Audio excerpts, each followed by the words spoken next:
Hello, everybody. Welcome back to Cinema Savvy. It is myself, George, joined once more by Sam for a very special Cinema Savvy Christmas classic, the last entry for 2024. It is Christmas Eve. We are one day away from Christmas Day. So we'll end this with a lovely Merry Christmas to you all, and we'll begin with that too. But we are here talking about White Christmas, film released in 1954, film I'd never seen before. But before we start talking about this, Sam, how are we doing today?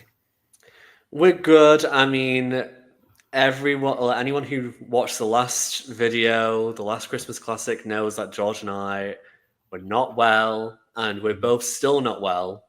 However, I hope, fingers crossed, that we're both over the worst of it, and that this won't ruin Christmas or anything. So there should be a story in that. Two guys in different sides of the country get ill. Will they be able to be better for Christmas? Definitely sounds like some weird Hallmark thing, but yeah, I mean, we're feeling all right, making it work. I feel like when we recorded the Grinch on Thursday for a Friday release, and we were both getting ill, right? Like it was hitting us.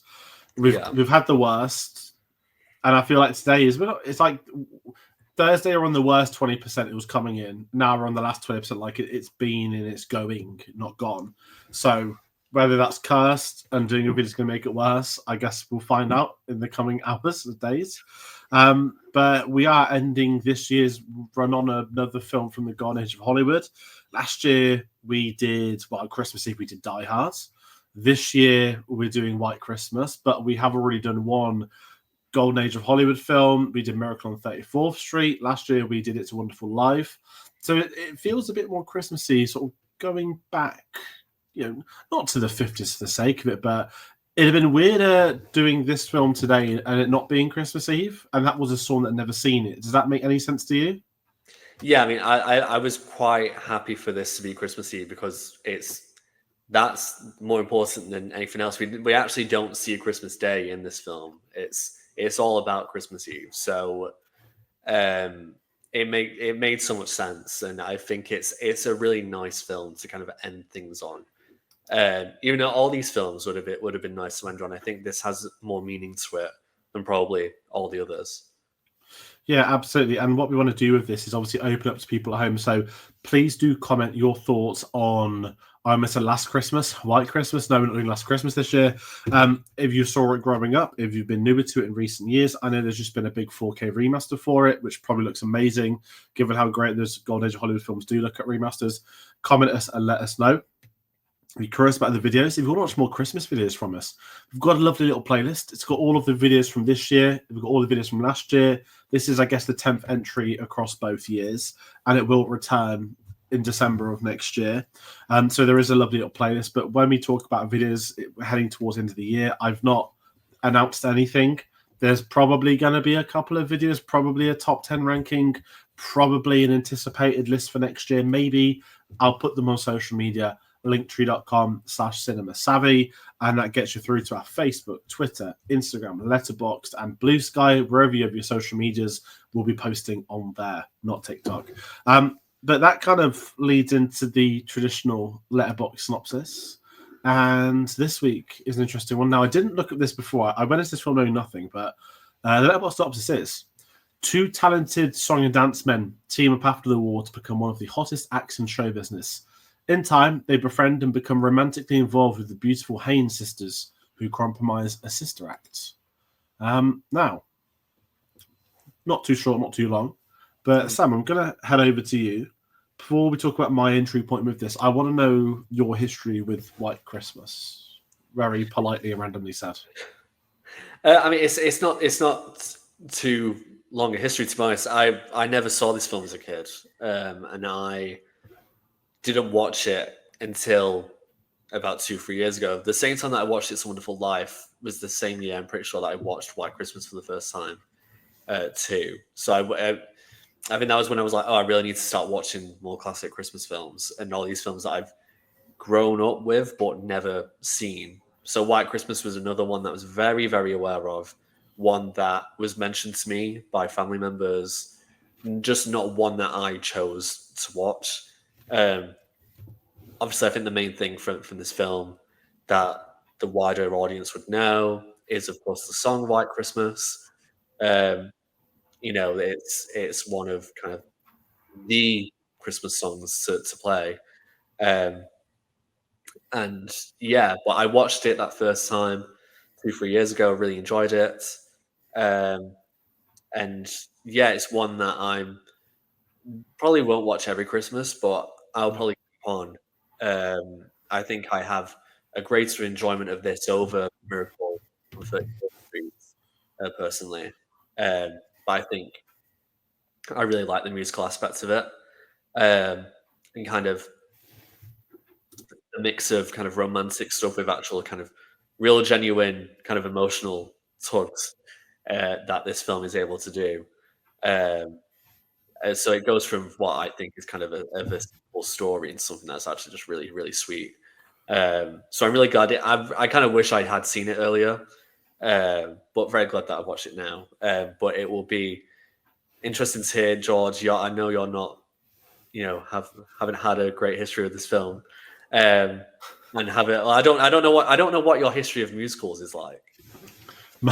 My history of musicals is like I'll talk about Singing in the Rain later, but I'd still call myself a newcomer to it as a genre. They are not my traditional go-to. I am quite neutral and I will watch a lot of things if it's a genre. I didn't used to like romance films, still not particularly fond of rom-coms, even Christmas films to an extent before last year. Like this year, I've seen loads, and we'll talk about them on the monthly stream. But my musical knowledge is very, very like poor. I haven't seen enough. I've made more conscious efforts to watch more as the years gone by, and I actually quite prefer older musicals than more modern ones. I don't know why. I just think that Hollywood era is much better. White Christmas, Singing in the Rain, as I mentioned. I don't know. It's just because it feels like it's from a different time compared to now. The singing tends to be better. It's not a film that's been remade into a stage play that's been then remade into a film with the musical added on. But White Christmas, I didn't know it was going to be a musical. It shows how thick I really am. I didn't even clock that this was a film to do with the song until maybe like the end of last year or like the last few weeks. I was really just sat there like, hold on. It took 2 and 2. I was like, oh my God, the song's for a film. Found out tonight the song isn't even from the film. The song is before the film. The song is what led to the film being made. Another parallel to Last Christmas, I guess we could say. Didn't think I'd get 2 references, but here we are. And I thought it was a very sweet film. That's what I'm going with today. I knew nothing going into it except the song. Opening up with World War II stuff, I was like, what? What? Like, what's going on? Is this a Christmas film? And to where the story goes, to where it finishes, I didn't know what to expect. And I thought it was lovely. It's the right kind of film for this time of year, isn't it? You mentioned the Christmas Eve slot. It would have felt weird watching it in mid-December. I don't know why. It feels so traditional that you want it in that traditional build-up, which is like towards Christmas Day. Granted, it isn't specific. You mentioned this to me before we recorded. It isn't set at Christmas Day at any point. But it's a really good film for the time of year. That's how I felt with it. And not because I was a little bit ill when I watched it today, but on that first viewing, I couldn't help but sort of want to go and see more of the Golden Age of Hollywood stuff. Like, I really liked Miracle on 34th Street. Some bits I didn't like because we spoke about, but we did that earlier on in the month. It made next no difference. But I like those older Hollywood films, and I know that's a real lapse in terms of my film history. Things I've seen, things I haven't seen, like pre-60s, pre-Doctor No. It's probably not great aside from certain Disney animated things. So that's for me to fix as time goes by. But I did like it. I liked the musical numbers. I didn't actually know it was going to be a musical either. Without jumping in off the bat, maybe it's a question about it, but my favorite song was when the two the two leads are singing and they're dressed up as the sisters, and then through a colleague at work I found out that was never actually meant to be in the film. I don't know if you know this. So the sequence where they're dressing up, the cameras happened to be rolling. They dressed up as them, performed the sequence. The cameras are rolling, and it worked. And they put it in the film. And that was probably, bar the obvious finale, that was probably my favourite musical segment. So that was a lovely stat to hear. A shout out to a colleague of mine that told me that, which I thought again was she was very excited that I was watching the film. I don't really get this from colleagues because I'm always the one who does the film talking and the film offering, and turns out it's tradition for her and her sister to watch out this film every year. Because I knew nothing going into this film, when you watch it, it's about two sisters, like, oh, that's actually really cute as well. So it was nice talking to people I wouldn't normally talk to about films, about this film. Not saying I'm not excited to talk to you about it either. Obviously I am. But yeah, for a first watch, I liked it. I think it helped to know nothing. Like Miracle 34th Street, I knew the gist of it. I'd known the first 2/3. I'd seen the 94 version. But this one, I just didn't know anything. So it really caught me by surprise. The storyline with the general, and they want to do well for him because he was well with them. I liked that. So yeah, sorry, that's my overindulgent sort of initial reaction. But did any of that surprise you? No, but I think I knew the ending, just because it's just one of those things that I end up either catching on, or that's just what someone told me. So I kind of knew what it was, but I think it's not until you see it within the context of the film and stuff that you kind of go, oh, and it does, make you feel emotional. I think it's really, really sweet, and it's not something that you would, as you said, kind of expect, from a film. You start with World War II, and it's kind of this is kind of like the through line plot. Is all about this general who they just happen to kind of meet again. And I think as much as I like the romance stuff and the disagreements or misunderstandings, I should say, I just think the fact that it's just people wanting to be nice for someone who was really good for them in a very horrendous, awful time. I just think is one of like the best things you can do, and obviously post-war. We're kind of still in that era where it's very fresh in people's minds. It's something that at the time I'm sure would have really affected a lot of people and really made people feel happy about Christmas and celebrating those. And I think doing it in this way, it'd be difficult to do a film like this, just in general nowadays anyway. But I think with that subject matter, I think it's very specific to a time. So yeah, I really enjoy it, and I probably enjoyed it more this time around than I did the first time because I do know more of kind of what's happening. So I feel like I can really kind of let myself enjoy it. Yeah, no, I'm with you, and I would be curious on a rewatch. Now I know more about it heading in, if you'd pick up more things, so there's other things to take into account. One thing I will moan, it's not the film's fault, Amazon Prime's adverts were relentless. There was like 6 ad breaks, about 90 seconds each. And I know that modern streaming services have this thing, but you're in the middle of this really nice musical sequence, the scene ends, and then it's straight into an advert about nonsense. And then you get back into the film. It really did take me out of it. So if I were to see it again, I'd want to pick it up on 4K because I know me and you spoke before about Singing in the Rain. That's one of the best 4K films I've picked up in terms of remastering, image preservation, all that nerdy stuff that people don't care about at Christmas time. I was blown away by Singing in the Rain.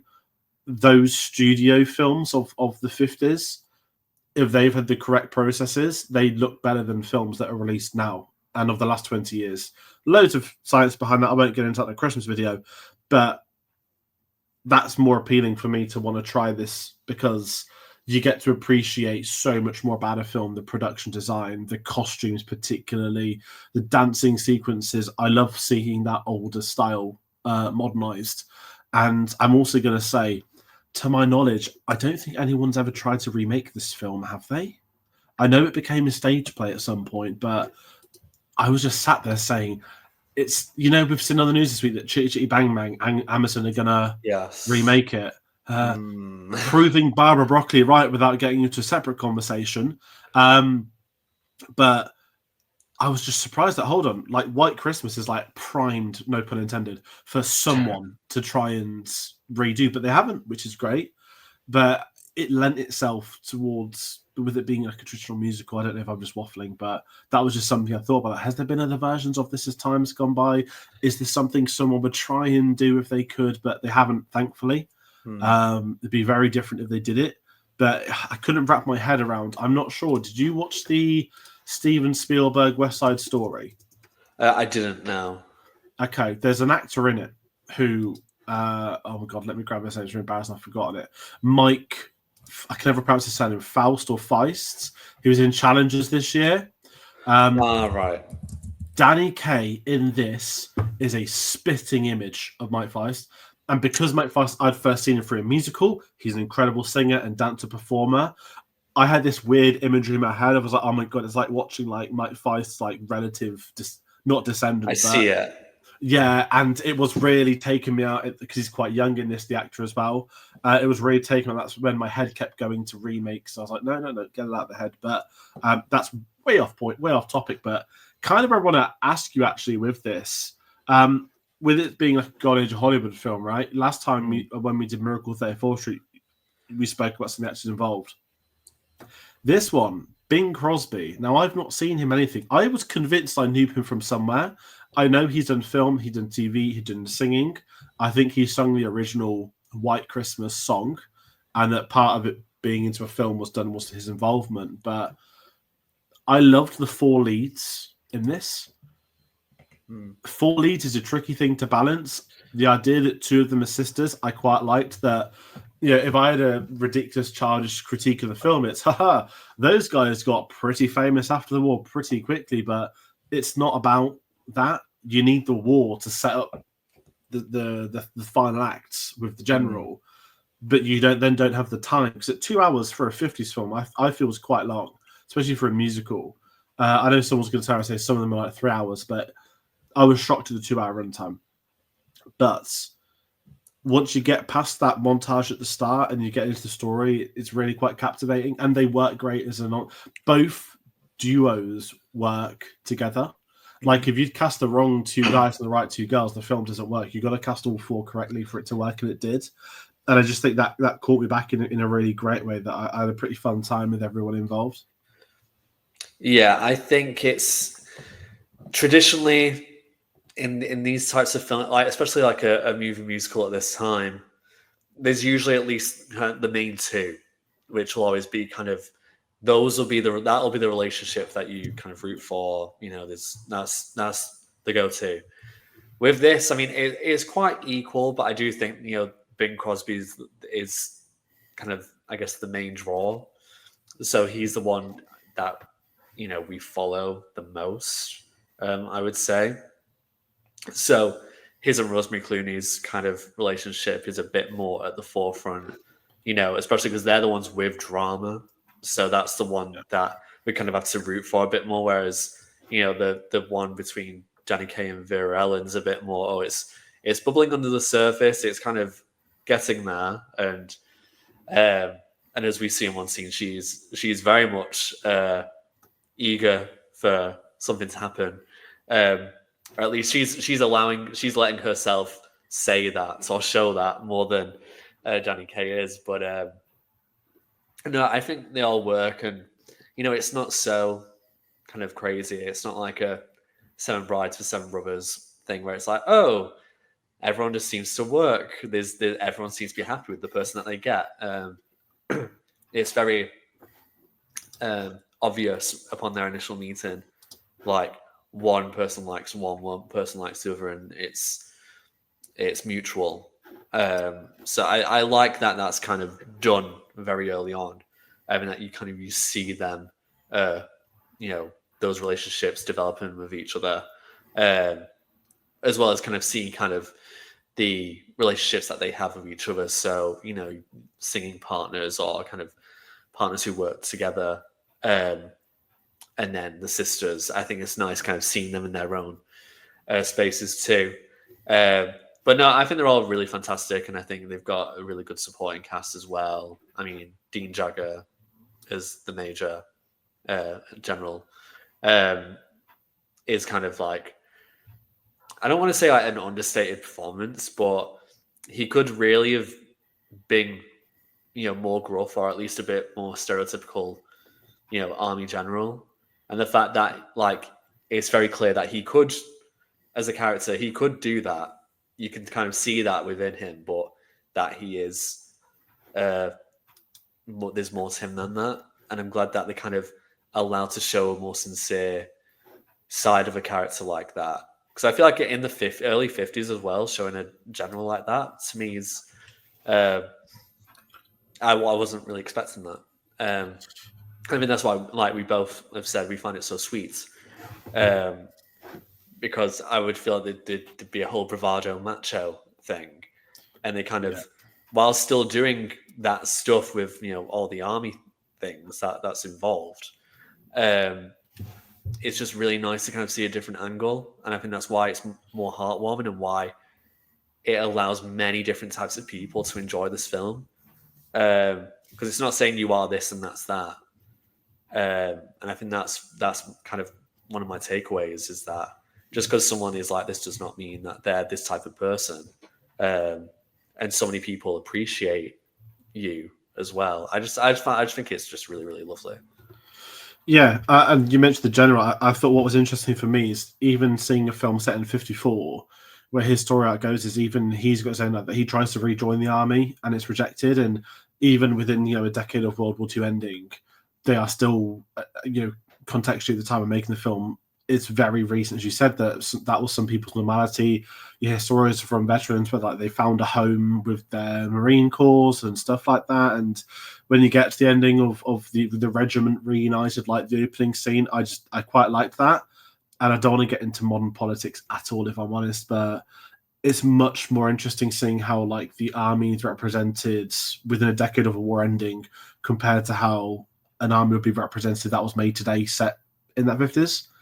If they were making this again today, they'd probably have a subplot where someone's got PTSD and someone else is, not saying they're wrong PTSD, but it would lose the essence. And I feel it's far more interesting having people that would have served, that would have worked, that would have been around at that time, having their opinion. I hope that makes a little bit more sense, because I must have said something really bad and didn't mean to.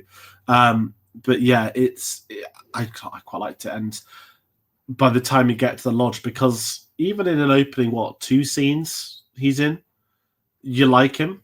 He's done not like always been nice, but as a character, you like him after 2 scenes. And when he pops up later on, it's like, oh, like a very welcome return.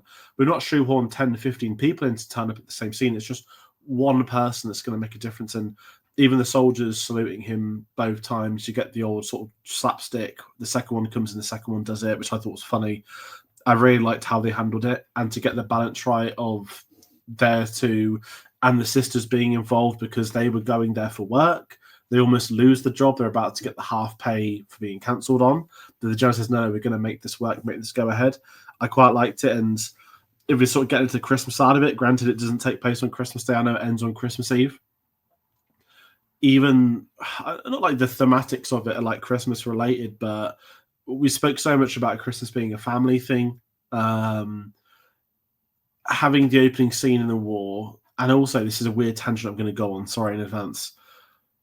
When people talk about Christmas in the war, they always go to World War One because of the white flag football game. Now, not going to tell you this story, but if anyone's curious, go read what the Canadians did instead of the playing football. That's one hell of a story. Anyway, but World War II, you never really got it. And I liked that concept that even in World War II, they were trying to have a bit of normality, trying to have a Broadway act. If you were in the army, if there was a Broadway singer, would you be able to do that on Christmas Eve? I don't know, but it's fictional. But I liked that they were trying to do that. And maybe some of the guys that worked in it had those moments before. But the whole film is, I don't know what the right term is. It's not like, paying respect to of my former leader, but it's something quite morally there in the aspect of, this is a good person. He was a good person to us. Not like he's failing. I don't want to compare it to It's a Wonderful Life, but there are certainly comparisons like many Christmas songs will have. But it plays at the angle of, we're going to do something good for him. We're going to make it our objective. It's not about the money. We can make it about the money. They do that subplot, but this is about us doing the right thing for somebody else that needs our help. And it ends up being wholesome. It ends up being rewarding and a little bit more. I know that's a sweeping generalization, calling the film sweet again, but it plays differently to other Christmas films whilst being so similar to them. Yeah, and I just think it's one where you kind of need to watch it at this time.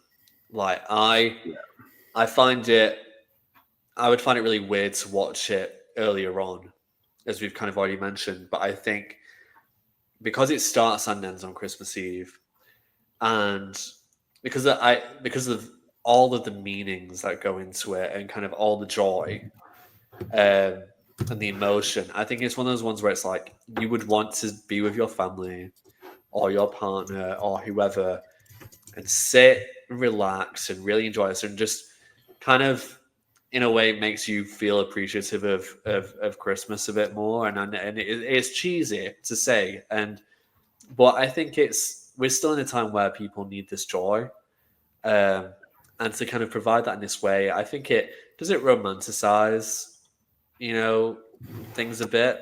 Yeah, it does. I'm sure it was not just so easy to go and sing and put on a performance in the middle of a war zone and all of that. But really, it's just in a way for us to, one, know that Bing Crosby and Danny Kaye are talented, and to let us know that the general is a nice guy and that his replacement is not essentially. But no, so I really like that they went down this route, and that's the story that they chose.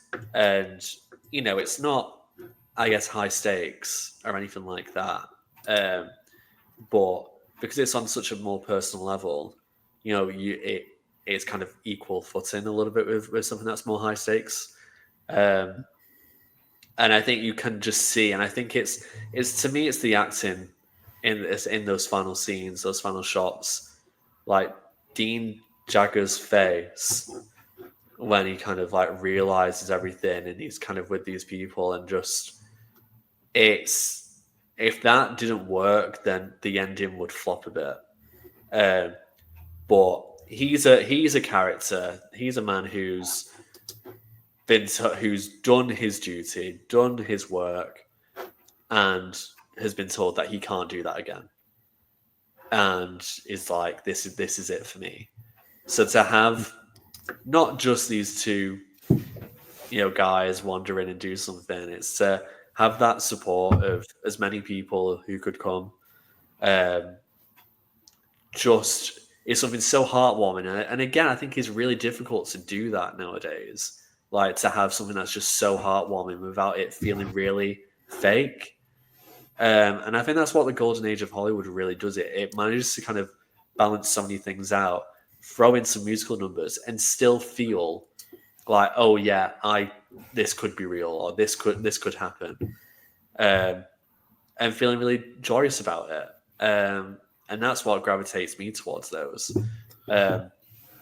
So yeah, I just think it's such a good film, and I could have had more musical numbers in it, to be honest, because I love seeing these performers dance and move and sing, and it's not something that I think we get too much of nowadays. So especially at such a level as well. I mean, it's so impressive what these people do, and I think that just adds to the kind of the unique charm about this, because if we put this within the broad spectrum of Christmas films, there's not many like fantastic Christmas musicals, and this is absolutely up there and was one of the best ones. That's really well said, and even the musical side of it, like I'm not drawing a parallel to Wicked because it's just come out, but what you mentioned about sort of golden age of Hollywood, how it makes you feel, how they are, they've always had a distinct visual personality, and I think that's not lapsed in modern musicals, but in modern film, when Wicked came out, the reason I mentioned that, people moaned that, oh, it wasn't shot on Technicolor like Wizard of Oz. I'm like, was a long time ago. Agree with color issues, don't get me wrong, but you can't expect the same process as then. But they feel historically more engaging because it was a different time. Films were made differently in a different system with different actors. It sounds horrible, people that are no longer with us. There's very few stars after the golden age of Hollywood, and it's the first generation. The silent era has basically all been destroyed. There's nothing out there. Like, there's very few things, and very few things got restored. The sort of golden age, those 30s into 50s, that's the first time in a bottle we've got. 60s, 70s, most of the directors are still alive, a lot of the actors are still alive. Obviously, 80s is still recent to a degree. It's 40 years ago now, but something about Golden Age has always been different. And I think it'll have a more distinct visual palette for eternity, if I'm honest. Don't know where I was going with that, but heading back into this, it is on that, how does it make you feel watching it? How does it stand out? And as you just said there's not many Christmas musicals. There's plenty of Christmas films with a musical number in it, but not many that is an outright musical. And this will always have that benchmark of being a Christmas musical. I think at the time in 54, it was the highest grossing film of the year by a country mile. Adjusted for inflation, it's still apparently one of the highest grossing musicals ever made, which goes to show its popularity at the time. I mentioned it's just had its 4K remaster. That's 70 years later. They're still going back to it to make sure that it is being preserved for future generations. It has a pretty lasting legacy. And as far as sort of where we go with the Christmas classic side of things, it's rightfully being spoken about by us today. It's, without guessing, I'd imagine this is the type of film that would be on BBC One or BBC Two on Christmas Eve. And like, not on ITV, not a Channel 4 of adverts. This is like a bit more prestigious, like BBC's going to show this. I'm going to curiously Google it, find out it's not being shown at all after. Well, I first watched this on iPlayer, which means it would have been, yeah. So that was where it was shown on the BBC at least 2-3 years ago. I don't know. So for me, it is one of those films that would be shown there. Yeah. But a lot of, especially now, I guess the BBC, and I think it, to some extent, like Channel 5 will kind of then will show more of the classic films, whereas I think ITV and Channel 4 like go more towards an 80s, 90s onwards selection of films. I think it's quite rare for them to kind of go older, unless it's to do with a series or franchise. A quick Google. By the time this video comes out on Christmas Eve, it would have aired today on BBC Two at 1:45 p.m. 2023, it aired at 1 p.m. at BBC Two. 2022, BBC Two again. And then it aired last time before that, 2009. So a little bit of research on the spot, but it is interesting, the broadcast. I know it's a different conversation, but again, 70 years later, it's still being shown. And it's being shown on oh gosh, showing our age, on the traditional Big Five. And the generation above us. So there are only 2 channels when we were alive. But yeah, that leaves a lot to its legacy. And kind of where I want to go with that, I know I've spoken quite a few other things. Before we talk about maybe favourite season thoughts, is there anything you want to bring up very quickly? Let's put you on the spot. I guess I guess I'll go to like a potential issue or not. I think the main misunderstanding which causes the drama towards during the second half between Bing Crosby and Rosemary Clooney's characters, it's just kind of like, oh, okay, if you just had a conversation, if you just actually talked about it, you would understand. But I like I don't know the actress's name, but the housekeeper, Emma. She's funny in it, and she's a nice character in it. But the fact that her busybodying causes these issues, is kind of annoying, and I hate when it's something that's just so easily, solvable, or something that would just shouldn't have happened. So that kind of annoyed me about it. But I was like, you know what? They need this to kind of, have a greater impact during this ending where everything comes together and Rosemary Clooney's character comes back and all of that. So yeah, I mean, that's something. And I guess one thing that I did really like as well, and I guess it heads towards kind of favorite kind of thing, is when they sing about snow. It's a really cute song on the train, and then they get to Vermont and there's no snow. I was like, so typical Christmas. We feel that almost every year. Yeah. Anyway, we're hoping that there's snow. There never is.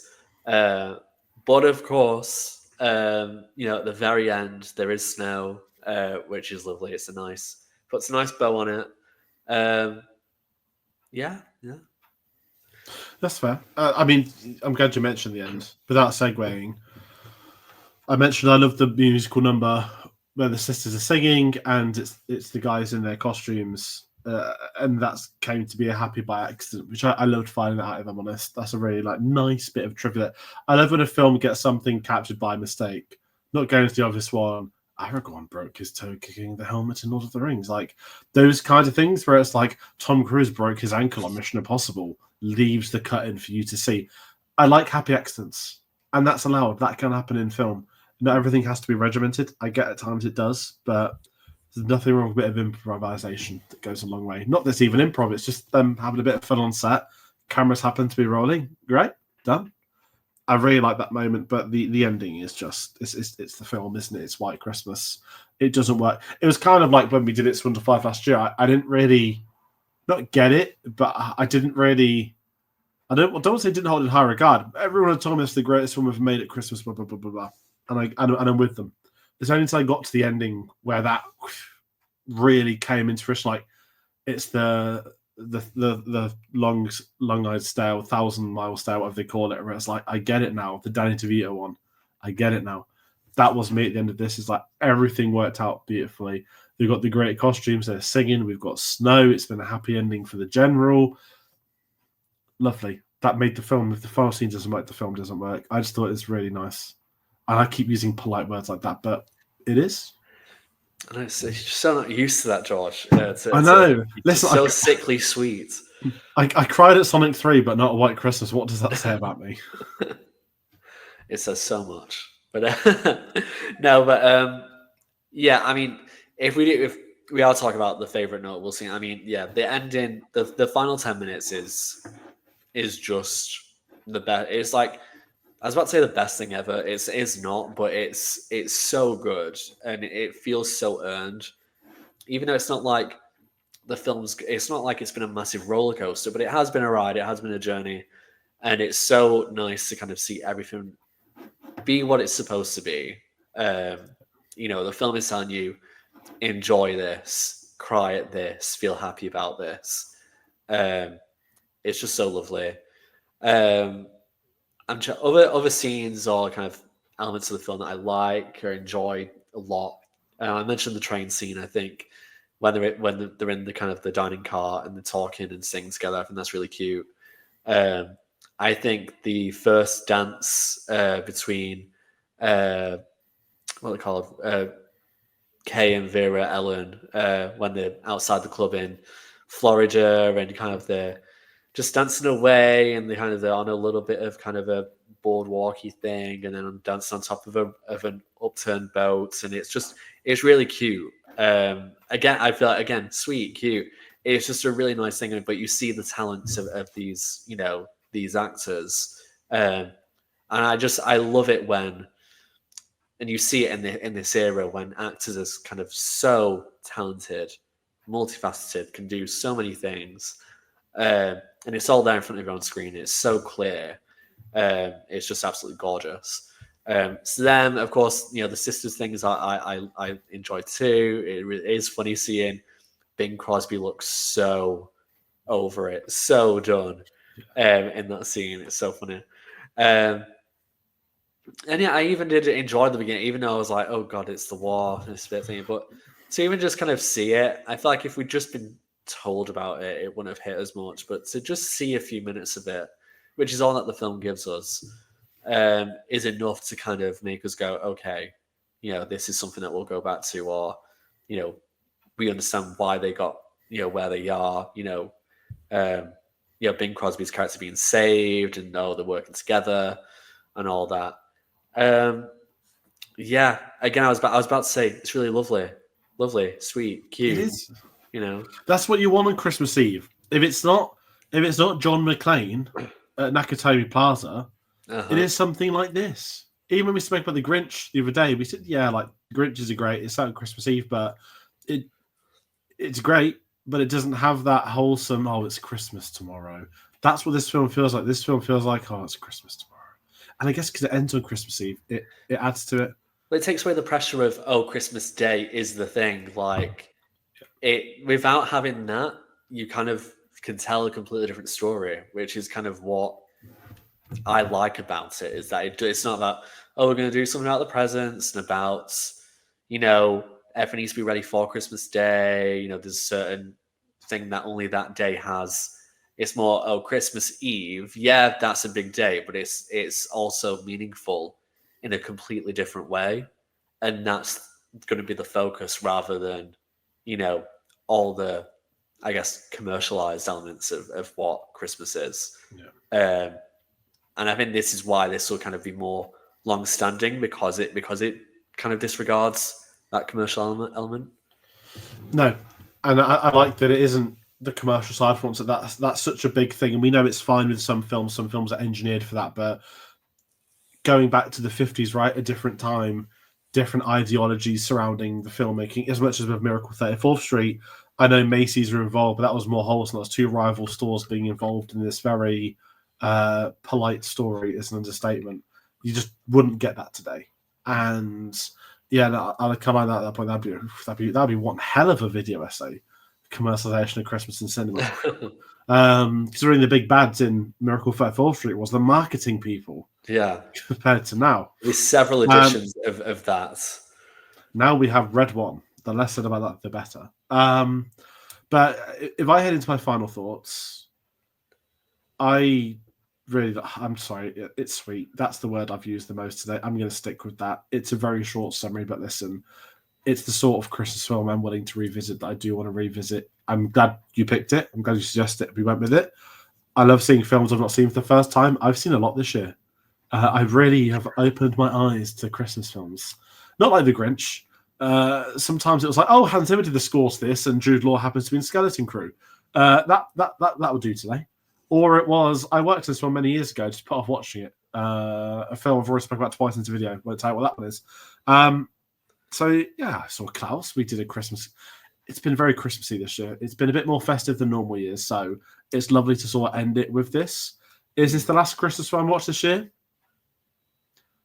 No, I will be watching Die Hard on Christmas Eve. I always do, but this is the sort of high point, isn't it, of the watching something new engineered for this moment. So a massive thank you for picking this and running with it, and I genuinely mean it. But yeah, I adored the film. My last short, sweet statement on it. And it was very, very sweet as well. No, I mean, it's a film that I will go back to more. It's one that's just so easy for me to watch. I really enjoy it. I'm really glad that I had the opportunity to watch it again. Things are so busy that I don't actually know when I'll be able to watch this over Christmas, so I'm glad that I was able to. And yeah, I would so recommend this to people. And if this is one of the ones that you watch every year, then I completely understand and get why. It's just so nice, and I'd watch it. I would watch it again if I had more time to do so. But yeah, hopefully this will stand the test of time and will be around for many, many generations to come. And yeah, very, very happy that we got to watch this for Christmas Eve on the final Christmas classic of the year. Definitely, and that is going to round out the last one of this year. So a massive thank you to everybody who's been watching these. I won't get into behind the scenes, but we've had a lot of views in our older ones from last year, which doesn't happen too much. We don't really get old things crop up in like trending and things. So that was lovely to see that people are going back and watching some of the older ones from last year, not just the recent ones. But I guess what I'll sort of say with this is, yes, this is the last Christmas classic for this year. It's Christmas Eve. We're heading into 2025. There'll be the bog standards as today. There may be a list video, maybe not. There's new releases. There's Skeleton Crew. There's Wallace and Gromit, which I'm really looking forward to. I'm not sitting here streaming on Christmas Day. Expect some uploads in the next week. That's the nicest term I'm going to say for everything. We'll put them on social media, linktree.com/cinemasavvy. Let's get all that polite pushing of things out the way. Everyone watching at home, I hope you have a very lovely Christmas indeed. Spend it with your loved ones, with your friends, with your family. Enjoy the food, the meal, the time of year. If you get a shutdown from work, make the most of every minute. I know I will be doing it this year. I'm not good at these emotional, complex, have a nice time messages. But Sam, to you as well, for jumping on again for the second year, for picking the films with me. We're recording these again at different times. Sometimes we record these on the same day they're going up. A massive thank you for your time doing this once more. We can't do the series without you. And I'm saying that we've had Neil that jumped on as a guest, which was great to get a guest on. Tate's in Austria. He must have actually. It's had the most views that one, so people have loved that one. But yeah, any closing remarks from yourself? No, just thank you for watching. Thanks to George for hosting and for making sure that this comes back. And yeah, I think it's a great time to talk about this stuff. And there's never really any right opportunity to talk about Christmas films apart from in December. So yeah, a really fun time. Really enjoyed watching these films. And yeah, I guess I hope everyone has a wonderful Christmas or lovely holiday. And yeah, very much looking forward to what 2025 has on offer. Definitely. Likewise, thank you so much. Thank you, everybody watching at home. We'll see you on the next one. Take care.